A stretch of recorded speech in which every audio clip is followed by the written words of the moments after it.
Hey, thanks for listening. Please subscribe to our newsletter at theproductporch.com for notifications on the latest episodes and exclusive content. Does it start with the idea or does it start from another place? I would argue it has to start with the idea, but it isn't like... It has to? Okay. The idea has to originate somewhere. Welcome to The Product Porch with Ryan Cantwell, Joe Gawley, and me, Todd Blockier. Today, Ryan and Joe debate whether every good product idea starts by solving a problem. Now settle in, folks, because on The Product Porch, every topic is a product topic.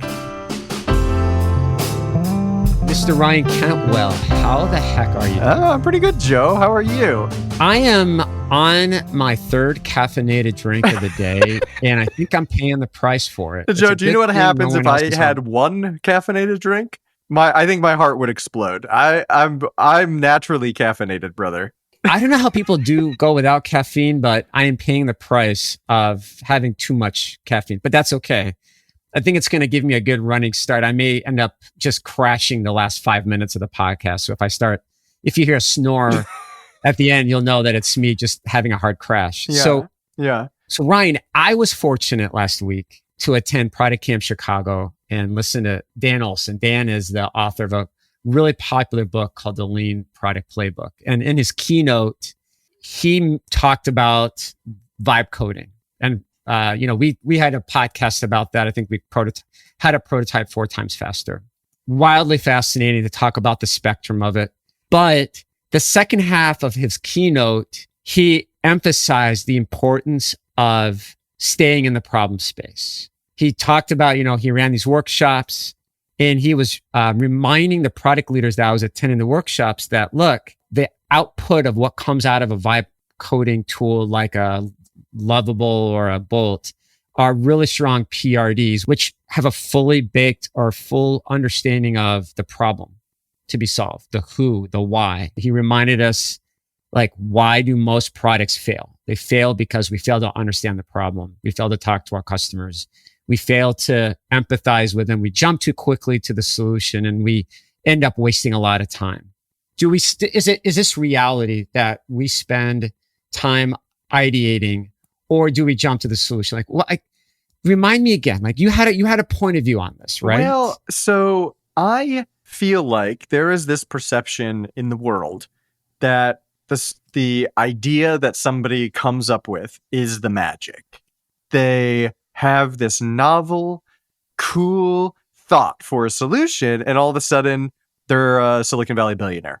It goes from that point to successful business. I am interested in talking to you about what does that look like? Where do those ideas come from? And is there, in fact, a process? Or is it just a beautiful mess that we all kind of figure out and swim through? So in essence, is it chicken or the egg? More or Kinda. Does it start with the idea or does it start from another place? You warned me when we got on this that you were, especially argumentative. Or if Todd were here, he'd say it's going to be spicy. It's going to be we're going to engage in a spicy conversation. I would argue it has to start with the idea, but it isn't like... It has to? Okay. The idea has to originate somewhere. Okay. Someone has to see something, whether it be in their personal life or in their professional life, that says, that's a pain in the neck. Okay. I bet I'd make a lot of money if I could solve that problem. Okay. So it's more about observing something, or maybe it's something we experience. Something's got to inspire that idea, but it's got to come. I am of the mindset, it's got to start with the egg. It's got to start with the egg. It's got to start with the egg. Okay. You have a very clear point of view on this, Joe. And I think you're painting a very nice picture with rose-colored glasses on. So let's talk about the two paths. We haven't defined it yet, Joe. Path number 1 is, I think, the magic path of go start from a blank slate, go explore, find a problem that is worth solving.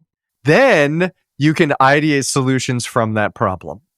Aha. So we're going through the steps from problem first, solution comes after.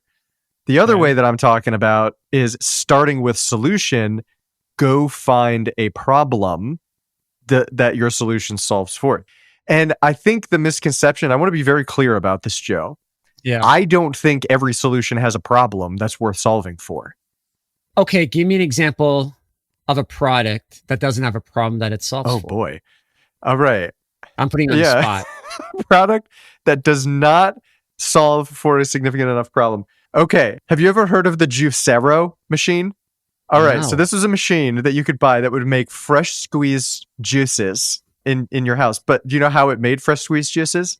You just buy a pouch that had fresh squeezed juice in it, and all the machine would do is squeeze the contents of the pouch into a glass. What? And it was expensive. It was like $400.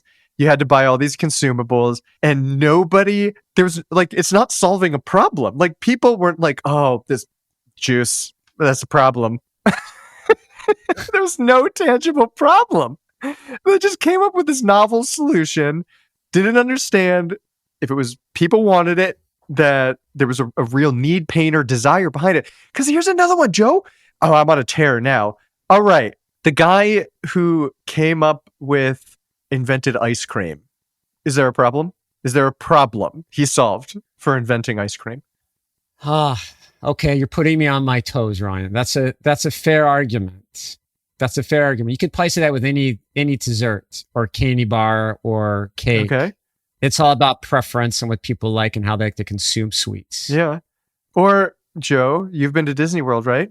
Do you have a problem? Do you go to Disney World because you have a problem? Well, okay. So you're talking to someone that's read the biography, the Walt Disney biography, that's been to Disney. I think the original premise was a theme park that you could bring your family to year round, that the adults and the kids would also benefit from, that would, I think the original idea behind it, there was a problem to be solved. And Walt talks about that in his biography. Okay. Right. There was something missing with carnivals and amusement parks. They had a short shelf life. They were seasonal. This was something he wanted year round. It's maybe a little bit of a stretch, but there was a problem. All right. So, Joe, you're making my point, because it's not always a problem, but it still can be successful. There can be a need or a desire. I buy ice cream because I want ice cream, not because I need it. I have a problem. Maybe my problem is my kids are being too loud and I need to get them out of the house. Okay. So there I have a problem. Or I go to Disney World because I want to give my family a good experience, not because, oh boy, I have this friction in my life that is causing me All right. There isn't a right way. Is it just as simple as, well, it depends? So is there a right way to follow? So this is where I'm going to try to be a little less combative with you, Joe, because I think if there is a right way to follow, the right way is going through the messy middle. I see it a little bit like this, Joe. I'm going to use an analogy. I mean, you can tell me if you agree or disagree with my analogy. It's like in The Wizard of Oz.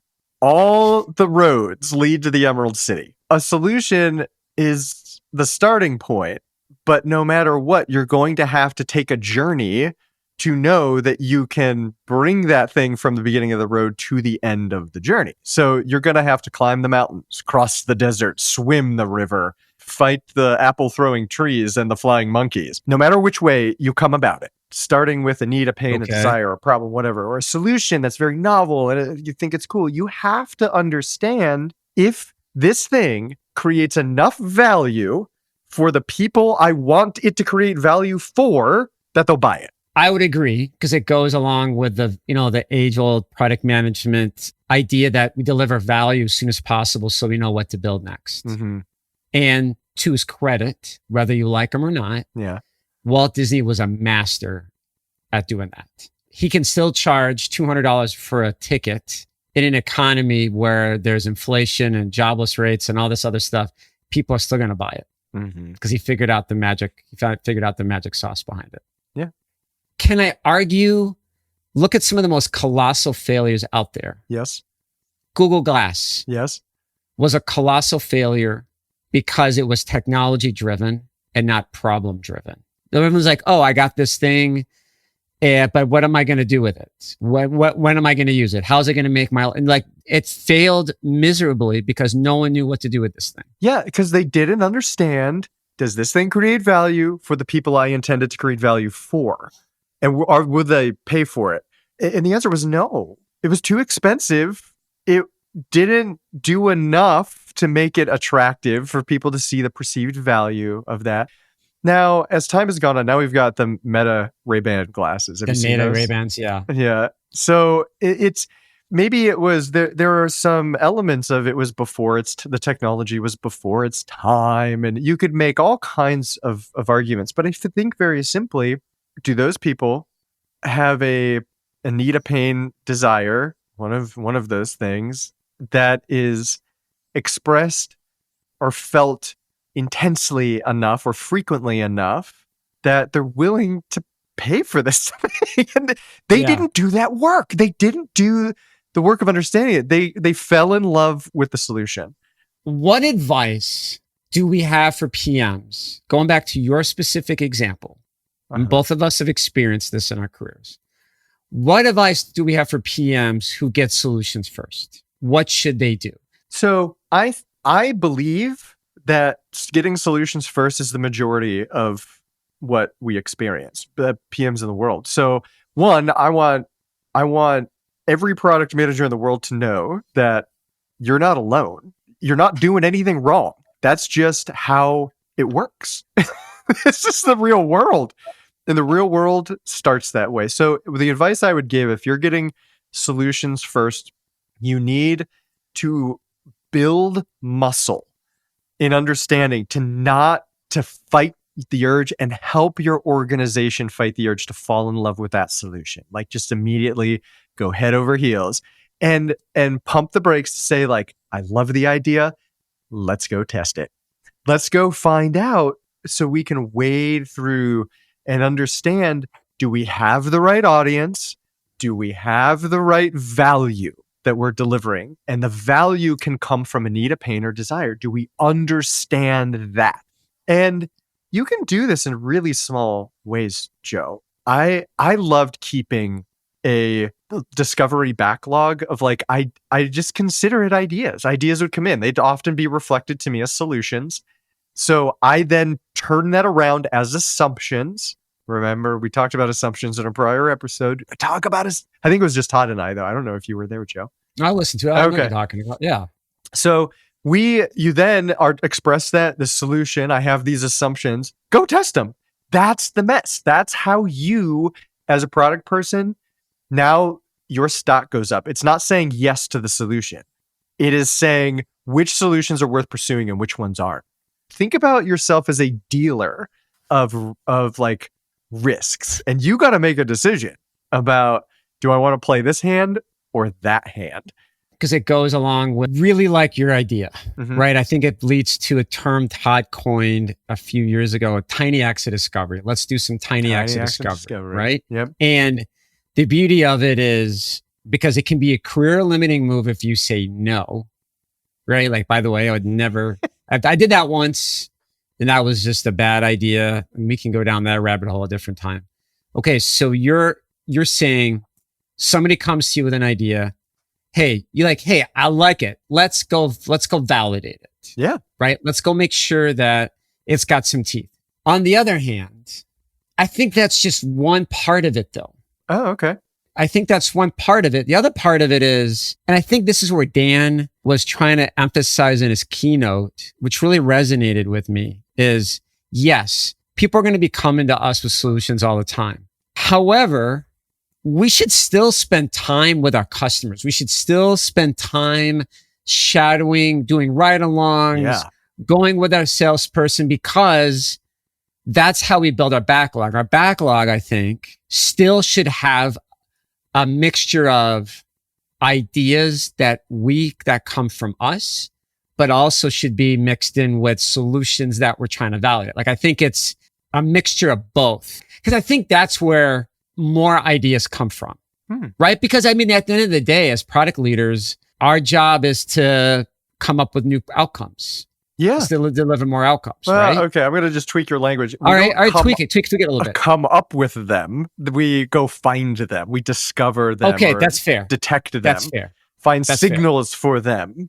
So as we look at this, I agree with you, Joe. I think we're closer than maybe I was letting on at the beginning. Yep. But as we look at PMs who start with solutions, it's doing that work. What about on the other side, when you're starting with the problem? What advice do you have for people? So in the past, there was always this delay where, okay, we have an idea. Maybe we start with a wireframe out of balsamic, and then maybe that turns into a higher fidelity mock-up, and then maybe even a higher fidelity clickable mock-up. Mm-hmm. But that duration takes a long time. So that's weeks that you've lost on delivering value, weeks you've lost on mitigating your risks. So my advice is, this is where if you're not doing it now, you got to start getting uncomfortable and familiar with these different AI tools, these different vibe coding tools, to help you validate which of these ideas do you continue to invest in terms of research, and which ideas just fall off the cliff and be like, nope, I tried it, I validated it, let's move on to the next one. So Joe, I'm going to just react quickly. I asked you about where do you start with a problem. You immediately jump to a tool that develops solutions. Do you see the irony in that? All right. All right. Well, but I mean, part of, you got me right. Maybe this is like the caffeine that's wearing off. Well, hold on a second, right? Okay. And maybe I need to take a step back. We have these different segments of our market. Mm-hmm. Every segment has different goals, motivations, needs, wants, pain points. Mm-hmm. Okay. This problem that I've identified, if we solved it, is it a large enough audience where it's going to deliver value to our organization? So maybe it's the caffeine kind of wearing off, but that's probably before you start getting your hands dirty with vibe coding tools. Maybe it's just doing that first exercise, like mapping it out. Yeah. Because I think the spirit of what you're saying, Joe, I'm going to play it back to you. So give me the nod. Tell me how I'm doing. Is if we're out in the world doing discovery, we're collecting problems. The goal is to churn through them as fast as possible to find out which ones are the worthwhile ones to spend more time with, and which ones are dead ends that we should push to the side. And there are tools out there like AI that can help speed that process and give us information, signals that we are on the right track or not. And my advice, if you're starting with a problem, is just like a solution. Don't fall in love with the first problem you find. Find other ones. And then it's like a relative thing. Which one is the one that is worth pursuing for the right audience that aligns best with strategy, that is the most valuable? You got to start checking the boxes. Signal, this one's good. The next one, is this one good? Next one. And then it's that work that is really important. It's not about I started with a problem or I started with a solution. It's the process, that discipline that we product people have to bring. Because if we don't, we're just going to have a leader walk up to the engineer's desk and say, go build this. Yeah. And, I was thinking of something. We're talking about process. What process should we follow? Something that I failed to mention is we're not the lone wolf. You should be bringing your team with you along in that journey, getting their feedback, talking to your customer support team, talking to somebody from sales, talking to somebody from from your marketing team or market research team. We should be gathering their input along the way, because as we gather their feedback, I think certain things may just fall off. But I think it's also important that we're building the context for them, so that when it does come time to building it, they understand the why, and maybe they have ideas. Yeah. Maybe they have input that we just hadn't thought about. That just kind of came to mind because we talk about process. We need to just make sure that we're rallying the troops and bring them with us along in the journey. Yeah, Joe, as I'm thinking about this conversation that we're having, I want to look at the product life cycle. It's really like the industry life cycle of a type of product, where we look at, there's the front end of bringing new things into the world, and we introduce them. They grow, they mature, they decline. Let's talk about each stage, and I want to see if you have any opinions, and I'll share mine too. Yeah. At each stage, where do we see the different approaches working better than others? So let's start with net new. do we put this into development or not? Would you want to start with a novel solution or go find a problem? If I want to bring something net new into the market, say, I got to go ask for money to develop this. Should I go find a problem and explore that deeply and then find solution options after, or start with the solution idea and then go find a problem for it? But don't you need the solution? The solution needs to be bred out of some inspiration, Ryan. Yeah. So I think there's quite a bit of nuance here too. And many products do start that way as an idea, but there is often a need tied to it. But I do think early on, especially when a lot of us are operating in existing businesses, when that's the case and we're talking about bringing, like, expanding our portfolio or serving needs, things like that, go do your problem discovery first. Your time is much better spent there. You will reduce your risk significantly if you do the problem space stuff first. Don't focus on the solution yet. Okay. That's surprising me because now we just kind of flipped. You said, wait, the solution. I know. I was expecting you to say go the solution first. So you kind of caught me off guard when you said, let's start with the problem.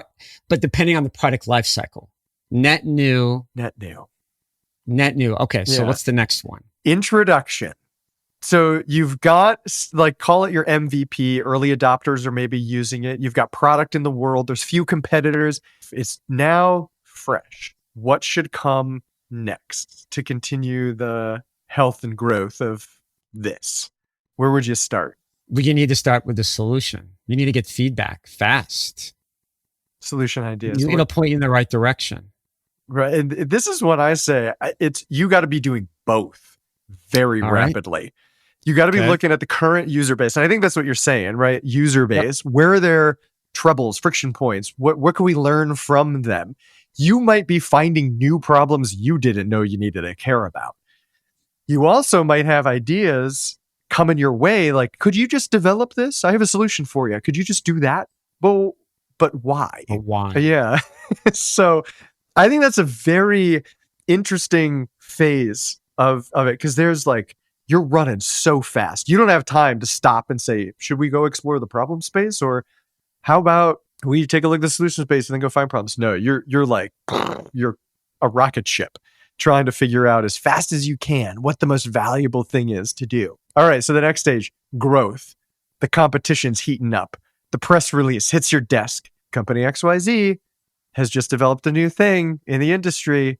Do you say, we're going to do that too? Or we're going to come up with or start with our solution? Or say, I'm going to do problem space stuff here?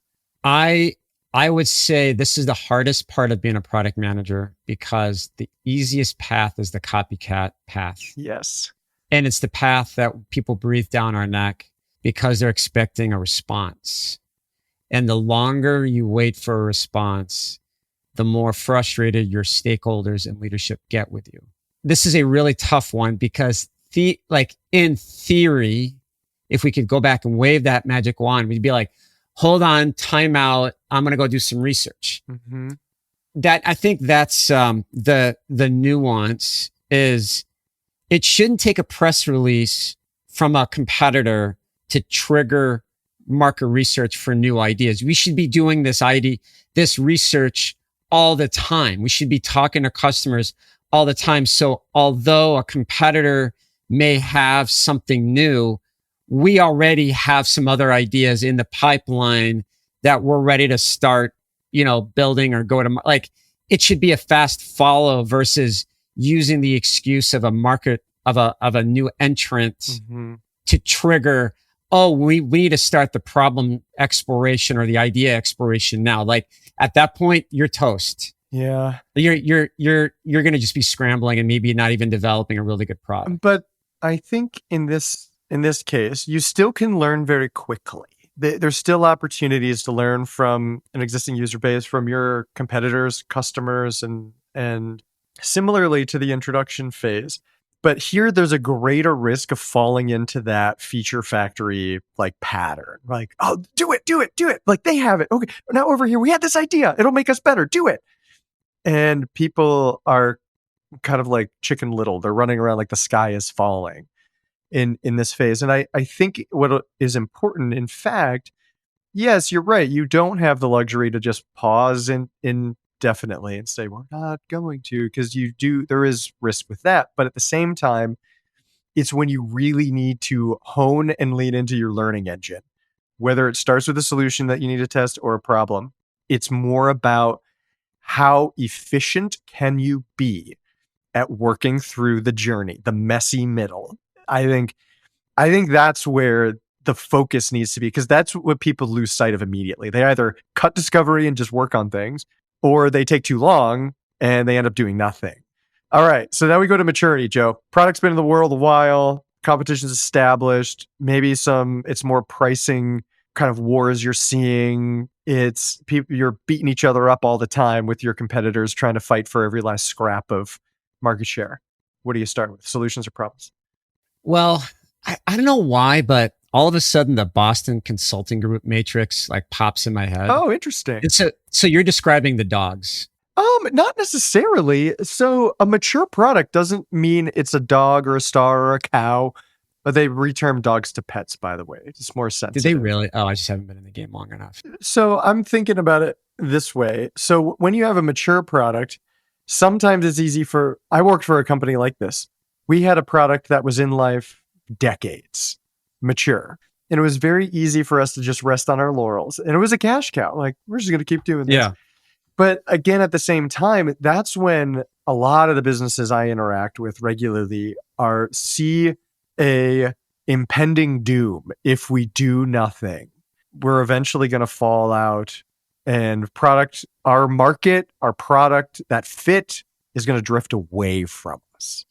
I think we, on one hand, need to be very quickly iterating on our existing product with solutions, testing cool new things, while going back to the beginning, making time for high-level discovery. Actually, so this made me think of like something I experienced in my career. So I worked for a company that sold gas power generators, and they were wildly successful. They built a global business. Anytime there's a hurricane, a natural disaster, they're there with their gas powered generators. Mm-hmm. And when I joined, I think they're at that inflection point where things were changing in the market, where there were restrictions on like emissions and what was allowed in different states like California, and what the culture of what people were comfortable doing, buying gas powered engines. And so, they made the decision to invest in solar panel energy. They made the decision to invest in backup battery power. They made the decision to invest in thermostats, like Wi-Fi thermostats that would gather data and then sell it back to power companies. So what they were doing is they spent so much time doing research that when it came time to many more entrants from coming in the marketplace and taking their spot, and they were seeing the market shift, they were already ready to pivot their business model. And, I think a lot of companies get creative. And in our case, we made some acquisitions. So it's like, okay, how do I augment what I'm doing with the ancillary products and services that we think may grow? But what are, talking to dealers, talking to customers. I just think we have to be careful as product managers. Like, I think you were saying this, and maybe this is the long way of me getting to where you were at, is we can't be sitting on our thumbs and enjoying the cash cow. We've got to be constantly listening to the signals that are around us and evaluating which signals we should spend time on. Yeah. Yeah. So I'm thinking about the product lifecycle curve. You see it as like a nice gradual slope up to maturity, and then it tails off a little bit in decline. Yep. You've got problem. As soon as product goes into the world, so you start with problem in development. Then you introduce your product to the world after you've found the problem, ideated solutions, put it in the world. Then you go to solution. Then you go to problem and solution, back to problem. So it's like kind of like bell curve. Yeah, kind of. Yeah. It's like a U. It's upside down. Yeah. Yeah. All right. So Joe, this has been great. Yes. What are you taking away from this? I wrote it down. You said it a few minutes ago. I think it's how to deal with the messy middle. How to deal with the messy middle. You got to deal with the messy middle. Mm. How do you handle not sitting on your laurels? How do you handle getting that feedback? How do you handle doing constant discovery? It's like almost like having that discipline to avoid that gray area and kind of building a plan so that you're not caught off guard. Yeah, I love it. And I think from my perspective is it's not where we started. It's not chicken or egg. It's both. And there's not like a framework that's standard that every product manager can follow. It's so ambiguous because you just have to accept the input. And how do we listen for the right things, whether it's a solution or a problem? How do we key in on that and then start to, as quickly as we can, identify, should I keep going down that road or not? Man, you got to be finding those things all the time. The faster and more of them you can find, the better. That's what I want to take away from this, is there's no like one answer. It's all the answers, and it's how we find our way through it. Yep. That makes the difference. Yeah. And I think just to like wrap a bow at the industry, the maturity of product, the market environment, the culture, how the company is, like all these things play into how you react to that process. And there really isn't a one size fits all. Right. All right, Joe, as always, this was a ton of fun. I thank you for letting me debate with you about things. No, this was good. It's always good to debate with you. It's always fun. It's always cordial. I'm eager to hear Todd's feedback on this one. So let's go have some cold tea on the porch. All right. Sounds great. We'll see you next time, Joe. All right. Talk to you later. Thank you for joining us on the Product Porch. We release new episodes every 2 weeks. You can also find us on LinkedIn for more content. We offer a special thank you to AJ and Jack Blockier for the music. The views and opinions expressed by the hosts of this podcast are their own and do not represent nor necessarily reflect those of their employer.